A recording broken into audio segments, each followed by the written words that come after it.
మీ తప్పు లేకుండా ఎవరైనా మిమ్మల్ని బ్లేమ్ చేసినా, ఒక మాట అన్నా కూడా అస్సలు ఒప్పుకోవద్దండి. వాళ్ళు పెద్దవాళ్ళైనా, చిన్నవాళ్ళైనా ఎవరైనా సరే. ఎందుకంటే ఈ రోజుల్లో వాళ్ళ తప్పులున్నా కూడా వాళ్ళ తప్పులు కప్పిపుచ్చుకొని వాళ్ళే మంచివాళ్ళమని చెప్పుకునే వాళ్ళే ఎక్కువున్నారండి. అటువంటప్పుడు మన తప్పు లేకుండా ఎవరైనా మనల్ని మాటంటే పడాల్సిన అవసరం అయితే అస్సలు లేదు కదా!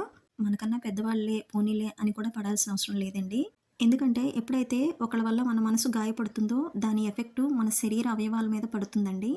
ఆ బాధ మనసులో ఉండిపోయి పానిక్ అటాక్ రూపంలో, హార్ట్ అటాక్ రూపంలోనో, బ్రెయిన్ స్ట్రోకో, పక్షవాతమో ఈ విధంగా ఎఫెక్ట్ చూపిస్తుందండి. అదీ కాక ఆ కోపాన్ని మనం అవతల వాళ్ళ మీద చూపించలేక ఆ బాధతో కూడిన కోపం మామూలు కోపం కాదు.